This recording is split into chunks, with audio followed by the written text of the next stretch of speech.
오늘은 한 사람의 일생 일대기를 살펴보고자 합니다.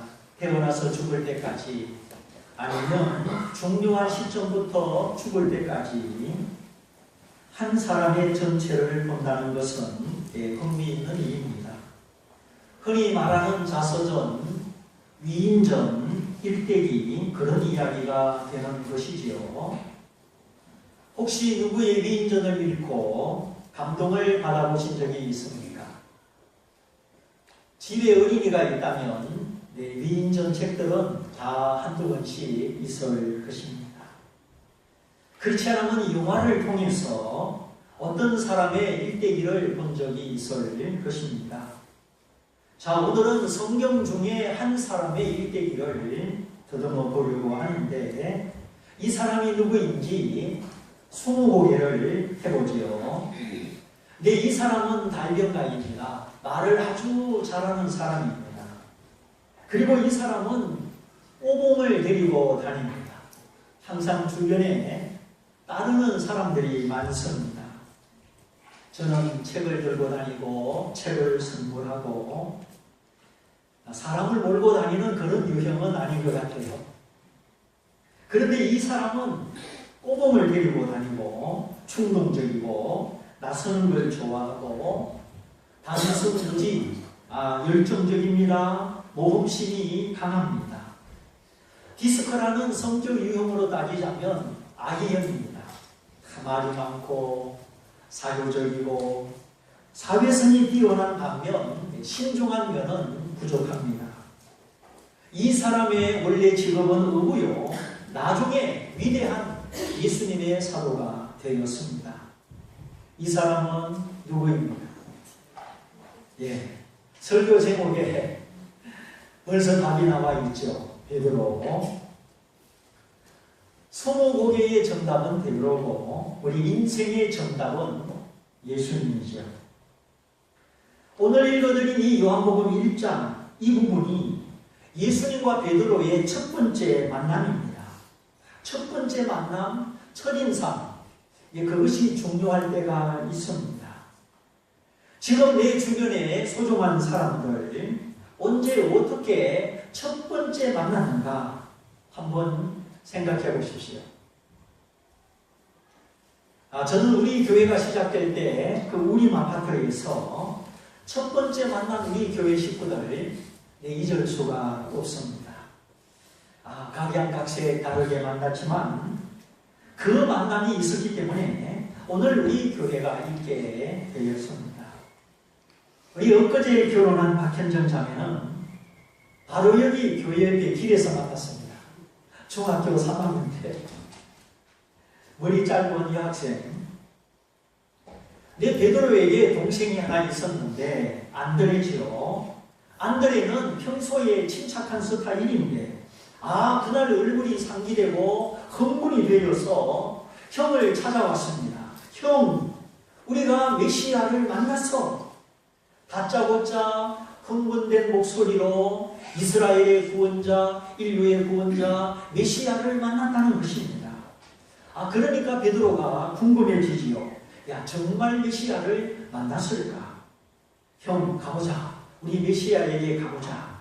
안드레의 말에 베드로가 따라갑니다. 예수님의 베드로를 처음 만나는 그 순간, 베드로의 원래 이름은 시몬이지요. 너는 요한의 아들 시몬이구나. 그런데 장차 너는 게바라 하리라. 게바는 아람어고 헬라말로 옮기면 베드로라는 뜻인데 베드로는 바위, 반석이라는 그런 뜻입니다. 그러니까 예수님이 베드로를 처음 만났을 때 너는 장차 바위 같은 사람, 반석 같은 믿음이 큰 사람이 될 것이다. 그 말을 듣는 순간 베드로의 기분이 어땠을까요? 아직 예수님이 메시아라는 확신이 없고 그저 동생을 따라 궁금해서 와본 것뿐인데 반석이라고 하는 별명을 지어 주시는 것입니다. 나쁜 별명이 아니지요. 우리가 자녀들에게, 친구들에게 별명, 별칭을 지어줄 때 이렇게 긍정적이고 진취적인 그런 별명을 지어줄 필요가 있습니다. 못난이, 찌질이 그런 건 안 됩니다. 사람이 듣는 대로 생각하고 듣는 대로 되게 합니다. 근데 어떤 부모는 애가 중학생인데도 애기야, 애기야 그래요. 아니, 중학생이 어떻게 애기입니까? 이제 그렇게 부르지 마세요. 다시 생각하고 너는 반석이다. 이렇게 좀 의미 있는 별칭으로 불러주세요. 예수님과 베드로의 첫 번째 만남. 반석이란 이름을 얻고 묘한 기분으로 집으로 돌아갑니다. 그리고 베드로는 일상에 바빠서, 직장 생활에 바빠서 예전으로 돌아가죠. 반석이 아닙니다. 여전히 매출을 걱정하고 가장의 책임감을 가지고 살아갑니다. 어느 날 동업자들과 함께 늦은 밤에 한밤중에 바다에 가서 그물을 던집니다. 고기들이 낮에는 막 다니다가 밤이 되면 한 곳에 모여 있거든요. 그래서 밤에 고기가 잘 잡힙니다. 요즘 우리가 밤낚시를 가는 것과 똑같습니다. 그런데 이상하게 그 고요한 밤에 밤새도록 그물을 던졌는데 한 마리도 안 잡히는 겁니다. 그런 일이 없었습니다. 베드로는 그 동네 바닷가 출신입니다. 직업이 고기 잡는 어부입니다. 그런데 한 마리라도 안 잡히다니 이것이 웬일입니까? 이것은 누군가에 의해서 의도된 실패였던 것입니다. 반석이라는 이름을 주셨지만 베드로는 아직 반석과 같은 믿음으로 살지 못했습니다. 여전히 걱정하며 고민하며 현실에 부딪히며 그렇게 살아갑니다. 그래 그날 하나님이 물고기를 이리저리 흩어서 잡지 못하게 하시는 거죠. 그 이유는 베드로로 하여금 이제는 믿음을 가지고 새로운 인생을 살고 새로운 그물을 던지게 하기 위함이었습니다. 염려의 그물을 던지고 수고의 그물을 던지고 생존의 그물을 던지다가 그렇게 살다가 마감하지 말라고. 너는 반석인데 너는 그렇게 염려하며 살 사람이 아닌데 너는 어찌 수고의 그물만 던지느냐, 염려의 그물만 던지느냐, 너는 어찌 생존의 그물만 던지느냐. 그래서 하나님이 그날 고기를 한 마리도 못 잡게 하십니다. 나는 지금 무엇을 위해서 그물을 던지고 있습니까? 학생들은 학교에서 그물을 던지고, 주부는 가정에서 그물을 던지고, 직장인은 직장에서, 사업가는 사업장에서 그물을 던집니다. 그러나 내가 던지는 그 그물에 믿음이 있어야 되고 천국이 있어야 되고 하나님이 주시는 목적이 있어야 되는 것입니다. 단순히 먹고 살기 위한 그물이라면 얼마나 피곤하고 얼마나 허무하겠습니까? 밤새 던져서나 빈 그물, 지치고 허탈하고 피곤한 마음을 감출 수가 없습니다. 이제 어느덧 언덕이 밝아오고 착잡한 심정으로 그물을 씻어서 이제 집으로 가려고 합니다. 그런데 아침 일찍 그 바닷가에서 예수님이 말씀을 가르치고 계셨죠. 그물 씻는 베드로를 보고 여복의 베드로, 시몬이라고 불렀겠죠. 여복의 시몬, 자네의 배를 좀 빌려주게. 예수님이 베드로의 배를 빌려가지고 그 배에 올라서서 말씀을 전하는 겁니다. 회중들이 많이 모였고 예수님 얼굴이 보여야 되고 약간 좀 높은 강단이 필요했던 것이죠. 그러니 베드로는 집에 가지도 못합니다. 자기 배를 남에게 빌려줬으니까 그냥 두고 가면 안 되죠. 끝까지 배를 책임져야 되니까 꼼짝없이 예수님 곁에 앉아가지고 말씀을 듣는 겁니다. 그런데 그 예수님의 말씀을 듣는 순간 지금까지 생업의 그물을 던지고 지금까지 수고의 그물을 던지고 그렇게 노력만 하던 베드로, 그러나 한 마리도 잡지 못한 실패한 베드로, 그 허전한 심령에 그 실패한 빈 거울에 하나님의 말씀을 들으니 그날따라 하나님의 말씀이 믿어지고 하나님의 말씀이 들려지고 이분의 말씀은 하나님의 말씀이요 이분의 말씀은 내가 믿어야 되는 말씀이구나. 말씀을 듣고 난 베드로의 마음에 믿음이 오는 것입니다. 그래서 예수님의 말씀을 다 마치고 시몬아 저기 깊은 데로 가서 그물을 던져라. 그때 베드로가 이렇게 대답하죠. 선생님이요 제가 밤새도록 그물을 던져서 실패했습니다. 한 마리도 못 잡았습니다. 그러나 말씀에 의지하여 제가 그물을 내리겠습니다 하고 다시 노를 저어 깊은 데로 가서 그물을 던졌더니 이게 웬일입니까? 그물이 찢어질 만큼 너무 많이 잡혀서 혼자 힘으로 끌어올리지를 못합니다. 자기의 동업자 야고보와 요한을 손짓해서 불러가지고 끌어올렸더니 한 번 던진 그물이 2배에 가득히 잡히게 되었습니다. 자, 믿음이 무엇일까요? 믿음은 나의 이성, 나의 경험을 내려놓고 하나님 말씀에 의지하여 그물을 던지는 것입니다. 믿음은 새로운 기준을 가지는 것입니다. 하나님의 말씀을 나의 기준으로 삼고 그 기준대로 살아가는 것이 믿음입니다. 내가 생각하는 인생관, 내가 생각하는 물질관, 내가 생각하는 결혼관, 이 모든 것이 하나님의 말씀으로 바꿔지는 것이 믿음입니다. 지금까지 내가 노력하고 수고하고 땀 흘렸지만 모든 것이 무엇입니까? 집도 있고 차도 있고 가정도 있고 자식도 있고 직장도 있고 사업장도 있을 수 있고 그런데 지금까지 나의 노력, 나의 판단, 나의 경험을 통해서 모든 것이 무엇인가? 내 인생의 결론, 내 인생의 결산은 무엇인가? 지금 내게 내 인생의 결론이 있어야 그것이 죽을 때까지 가는 겁니다. 지금 내 인생의 결론이 없다면 그것도 그런 모양으로 또 죽을 때까지 가는 거예요.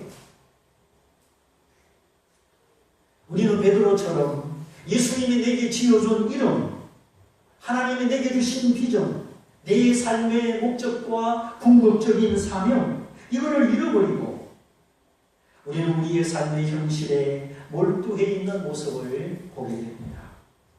하나님이 내게 주신 내 이름, 내 삶의 목적, 그걸 다시 회복하고 이제 말씀에 의지하여 말씀과 함께 믿음의 그물을 던지고 순종의 그물을 던져야 하겠습니다. 그러면 하나님이 인도하시는 삶이 이제 하나씩 하나씩 우리의 걸음을 주장하게 되는 것입니다. 깜짝 놀란 베드로, 자기의 모든 노력이 실패로 돌아갔지만 깊은 데로 가서 그물을 던져라 그 말씀 순종했더니 2배에 가득 완성이 되는 그 현장 앞에 베드로는 자신의 무능과 인간의 한계를 발견합니다. 그리고 예수님의 신성과 예수님의 창조적 능력 앞에 무릎을 꿇게 됩니다. 주여 나를 떠나소서 나는 죄인이로소이다. 예수님을 향하여 주여 하나님이여 그렇게 부릅니다. 그리고 나는 죄인입니다 고백하죠. 거룩한 하나님, 창조의 하나님과 나같이 무능한 죄인은 함께 있을 수가 없으니 주여 나를 떠나소서 떠나라는 것입니다. 베드로는 자기 경험, 자기 이성을 넘어서서 말씀에 의지하여 믿음의 그물, 순종의 그물을 던졌을 때 만선의 기쁨보다 더 큰 예수님을 하나님으로 발견하는 기쁨을 얻고 자신을 죄인으로 발견하는 새로운 생명을 얻게 된 것입니다. 코페르니쿠스의 혁명보다 지동설보다 더 큰 발견, 더 위대한 선언, 예수는 하나님이시요 나는 그분 앞에 죄인임을 발견하게 된 것입니다. 이것이 베드로의 인생의 터닝 포인트가 되었습니다. 나를 따라오너라. 이제 이후로 너는 사람 낚는 어부가 되리라. 베드로는 첫 번째 만남에서 반석이라는 이름을 얻었습니다. 두 번째 만남에서 사람 낚는 어부가 되리라는 인생의 목적, 인생의 소명을 얻었습니다. 다 신학대학 가서 목사 되라는 뜻은 아니지만 사람의 가치를 알고 영혼을 구원하는 전도자의 삶, 전도자를 협력하는 협력자의 삶을 말하는 것이죠. 참 성경은 자비롭습니다. 네가 선지자가 아니라도 선지자를 협력하면 무슨 상을 받으리라? 선지자의 상을 받으리라. 얼마나 하나님은 자비로우십니까? 네가 전도를 잘 못해도 전도하는 사람을 협력하면 마음과 뜻을 같이 하면 그것이 사람 낚는 어부가 되는 것입니다. 내가 매일 나가서 전도할 수 없지만 마음을 같이, 뜻을 같이, 힘을 같이 하는 거 하나님이 그걸 기뻐하시고 교회를 세워주시는 겁니다. 영혼에 대한 가치, 잃어버린 사람에 대하여, 예수 없이 지옥 가는 사람에 대하여 우리의 관심을 가지고 같이 협력하는 것입니다. 빈배 빈 거울, 베드로는 인생의 허물을 통해서 예수님을 만나게 되었습니다.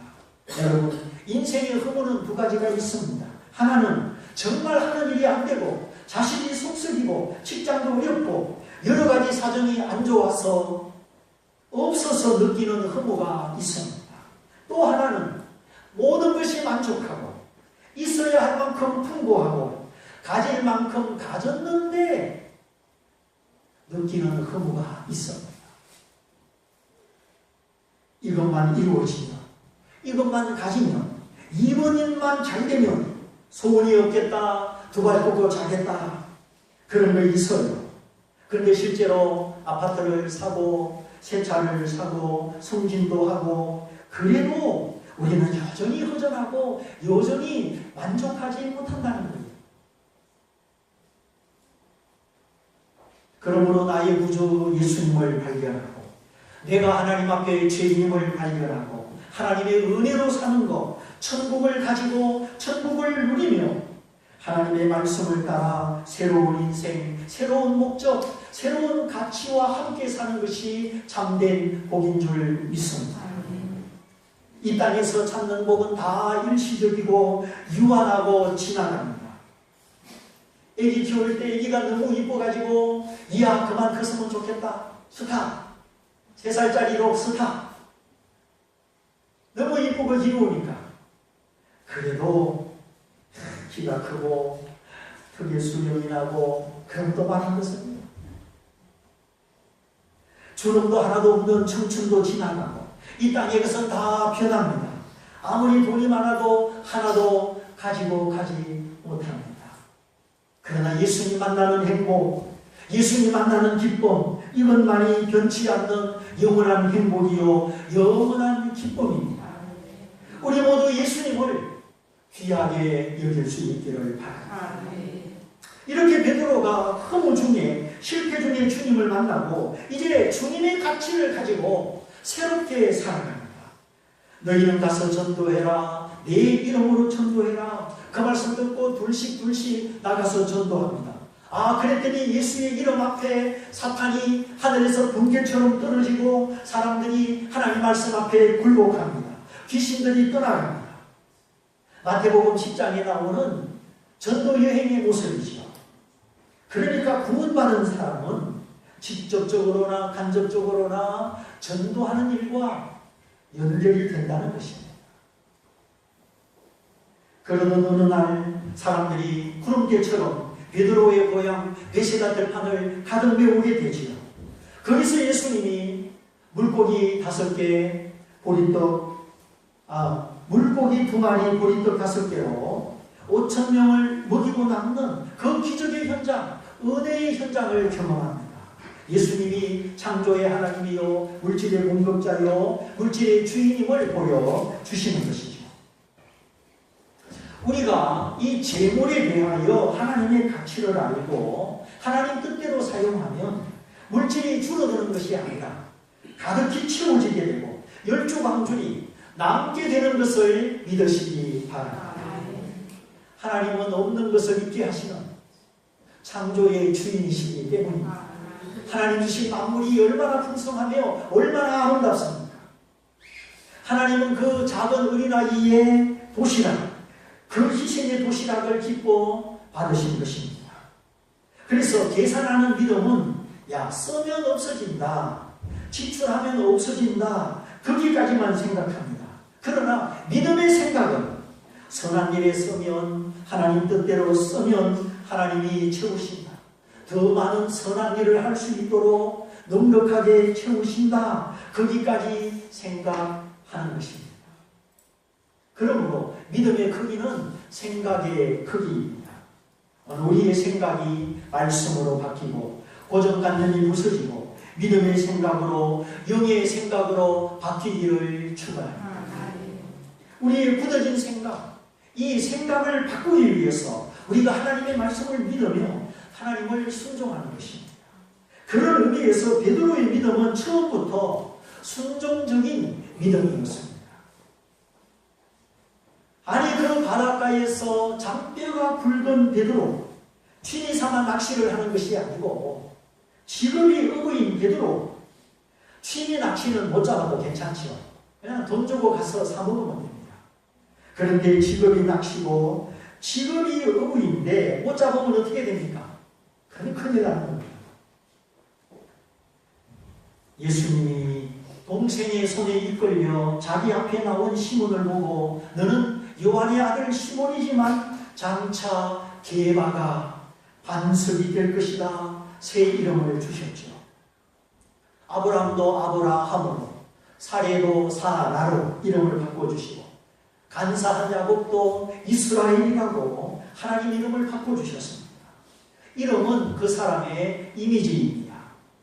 이미자씨 하면 노래 잘하는 사람, 남자는 조용필, 용필 오빠, 이성엽 씨 하면 야구 잘하는 사람, 근데 김일성 하면 아이고 북한의 아바 이수령 독재자. 그 이름은 그 사람의 인품과 행위를 담은 이미지인 것입니다. 그래서 내가 물질 손해를 좀 보더라도 이미지 관리를 잘하는 것이 지혜로운 것입니다. 장차 우리가 하늘 나라가면 그 이미지대로, 내가 이 땅에서 살았고 가졌던 그 이미지대로 판단을 받는 것입니다. 이 땅에서야 그 사람 자기밖에 몰라, 그 사람이 이기적이야, 그러면 그 이미지가 하나님 앞에 그대로 올라가는 겁니다. 내가 지금 이 땅에서 살았고 가지고 있는 그 이미지가 그대로 올라가는 것이지 다른 이미지가 올라가는 것이 아닙니다. 그래서 우리가 이 땅 살 동안 하나님을 사랑하고 이웃을 사랑하고 예수님의 십자가를 등에 지고 하나님 뜻대로 살아야 되는 것입니다. 그 사람의 이미지는 가짜로 만들어낼 수 없습니다. 꾸며낼 수가 없습니다. 그가 주님을 사랑하였던가? 그가 얼마나 사랑하였던가? 그가 주님께 헌신하였던가? 얼마나 헌신하였던가? 이것은 하루하루 시간 속에, 내 삶 속에 내가 찍은 발자국이고 내 삶의 걸음걸음 그대로인 것입니다. 우리가 이 땅에서 이렇게 살아도 고달프고 저렇게 살아도 고달픕니다. 이 땅에 들어서 먼지 안 나는 사람이 없고 걱정 근심이 없는 사람이 없고 기도 제목이 없는 사람이 없습니다. 어떤 사람은 지금도 병원에 입원해 있는 경우도 있고, 어떤 사람은 교도소에서 회개하고 예수님을 영접하는 사람도 있고, 지금 내가 어떤 삶을 살든지 그것은 내 모습이고 내 삶의 발자국이고 나의 이미지입니다. 우리가 길 잃어버리지 말고 하나님의 말씀을 듣는 적 깨닫는 자가 되고 깨닫는 적 순종하는 자녀가 되기를 바랍니다. 순종은 믿음의 체험을 줍니다. 순종은 믿음의 담대함을 줍니다. 순종은 내 믿음의 스승이요, 하나님을 보게 되는 눈이요, 하늘 문이 열리는 길이요 성령이 임하는 은총입니다. 내가 아버지 뜻을 따라 죽겠습니다. 십자가의 세례를 받겠습니다. 예수님이 순종하는 마음으로 세례 요한에게 세례를 받으실 때 어떤 일이 일어났습니까? 첫째는 하늘 문이 열리고, 둘째는 성령이 비둘기처럼 내려오시고, 셋째는 이는 내 사랑하는 아들이요 내 기뻐하는 자다, 하나님의 음성이 들렸습니다. 그래서 지난 주일 수요일 첫 번째 하늘 문이 열리고, 하늘 문이 열리는 게 무엇인지 거기까지 말씀드렸습니다. 이제 내일 모레 수요일은 나머지 말씀을 드릴 겁니다. 중요한 것은 성경은 믿음과 순종을 같은 것으로 보고 있다는 것입니다. 믿으면 순종하는 거고, 순종하는 것은 믿음이 있기 때문이죠. 그런 의미에서 믿음과 순종은 하나입니다. 그래서 순종은 우리의 축복이고, 순종은 우리의 믿음인데, 보통 순종합시다, 순종하시오 그러면 마음에 부담을 느낍니다. 아니, 목사님은 날 보고 뭘 자꾸 순종하라 그러시나? 안 그래도 살기가 힘든데 교회 와서도 이런 소리를 들어야 되나? 이렇게 순종이라고 하면 그것이 사실은 믿음이고 나의 복인데, 우리 인간의 본능에는 얼른 와닿지를 않습니다. 그러나 편안하게 사시오, 복 받으시오, 다 이루세요, 이런 소리는 좋아합니다. 그런데 한 가지 아셔야 될 것이 있습니다.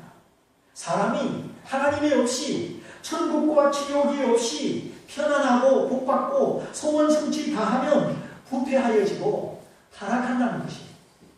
로또 당첨된 사람들 다 그 인간이 병들고 타락해가지고 헤매는 것을 보십시오. 사람은 많다고 해서 선한 일을 하는 게 아니에요. 없다고 해서 선한 일을 못하는 것이 아닙니다. 믿음이 있으면 하는 거예요. 질병으로 고생을 보고 죽음의 문턱에 가본 사람은 건강에 가치를 합니다. 그런데 너무 잘 먹고 너무 건강하고 건강 걱정 없는 사람은 건강의 귀중함을 모릅니다. 그래서 지식이 많고 돈이 많고 사회적인 능력이 있는 사람은 예수를 잘 안 믿습니다. 내가 사회에서 돈도 쓰고 기말이도 부리고 인정받고 대접받고 살 수 있는데 무엇 때문에 교회 가서 머리 숙이고 죄인입니다, 죄인입니다, 하나님 도와주세요 그래야 되느냐? 소위 등 따시고 배부르면 하나님을 잘 찾지를 않습니다. 성경에 그런 부자가 한 사람 나오죠. 자색 옷을 입은 사람. 이 자주색 옷은 귀족을 표현하는 옷이지요. 자주색 옷을 입고 날마다 장치하고 호화롭게 파티하고 대문간에 나사로에게 먹을 것도 갖다 주고 그랬는데 그가 죽어서 어디에 갔습니까? 음부에, 하나님이 안 계시는 지옥에 갔습니다. 거기서 물 한 방울을 구하지 못하고 심한 갈증과 목마름 속에 울부짖었습니다. 아버지 아브라함이여, 저 나사로 손가락 끝에 물 한 방울 찍어서 저의 혀를 서늘하게 하소서. 그러나 이런 대답이 들려왔죠. 여기와 거기 사이는 큰 함정이 있어 오고 갈 수 없느니라. 천국과 지옥은 절대 왕래할 수 없는 곳임을 보여주고 있습니다. 그러면서 아브라함의 대답이 또 들려오죠. 얘야, 너는 살았을 때 호의하고 호식하고 너를 위하여 잘 살지 않았느냐? 너는 땅에서 받을 만큼 받았으니 이제 여기 와서 고생하고, 나사로는 땅에서 주님을 위하여 멸시천대받고 고난받았으니 이제 여기 와서 만족하는다. 이 땅에서 내 육체가 원하고 내 욕심이 원하는 대로 다 살면 그건 믿음 없다는 증거요. 예수님이 내 안에 안 계신다는 증거요. 그러므로 그는 나중에 평안을 얻지 못했습니다. 반면에 나사로는 이 땅에서 인정받지 못했습니다. 이 땅에서 변변하게 살지 못했습니다.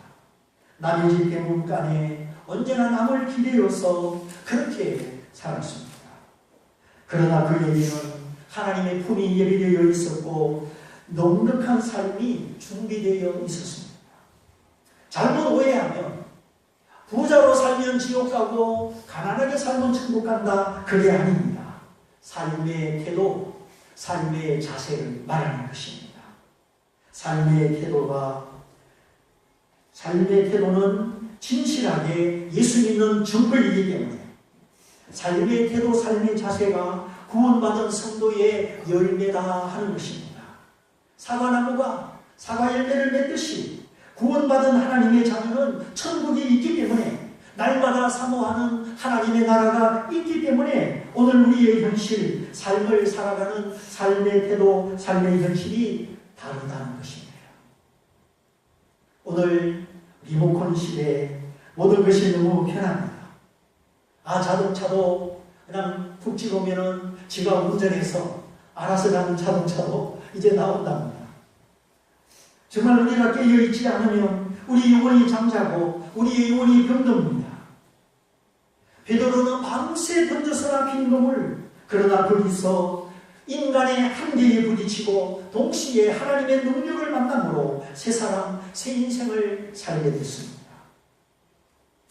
오늘 베드로의 일대기 진도가 많이 나가지 못했습니다. 그러나 첫 번째 주님과의 만남, 네가 장차 반석이 되리라. 두 번째 만남, 깊은 데로 가서 그물을 던져라. 말씀에 의지하여 그물을 내리겠습니다. 이미 씻었던 그물을 들고 의무의 자존심을 내려놓고 순종하였을 때 만성보다 더 큰 기쁨, 주여 하나님이여 나를 떠나소서 나는 죄인이로소이다. 베드로는 순종할 수 없는 상황 가운데 의무로서의 지식과 경험과 상식을 다 내려놓고 순종함으로 그의 존재, 그의 이미지에 일대 변화를 가져오게 되었습니다. 안심의 변화, 인생의 목적의 변화가 따라오게 된 것이죠. 오늘도 나를 부르시고 나를 만나주시는 하나님, 그 은혜, 그 말씀을 믿음으로 순종해서 베드로처럼 주님과 나 사이에 확실한 만남, 확실한 고백을 가지고 이제 물질적인 가치를 뛰어넘어 믿음의 가치, 신령한 가치와 함께 존귀한 성도, 승리하는 성도가 다 되시기를 주님의 이름으로 축원드립니다. 축원드립니다. 우리 말씀을 붙잡고 다 같이 기도하겠습니다. 주님, 내가 그동안 열심히 그물을 던졌습니다. 수고의 그물, 노력의 그물을 던졌습니다. 모든 것이 무엇인지, 정말 내가 마음으로 만족한지, 그러므로 나에게는 하나님이 필요합니다. 나에게 주님이 필요합니다. 내 마음에 오시고 나의 구주가 되시고 저에게 새로운 이름을 주시고 새로운 삶을, 새로운 생명을 주옵소서. 우리 말씀을 붙잡고 다 같이 기도하겠습니다.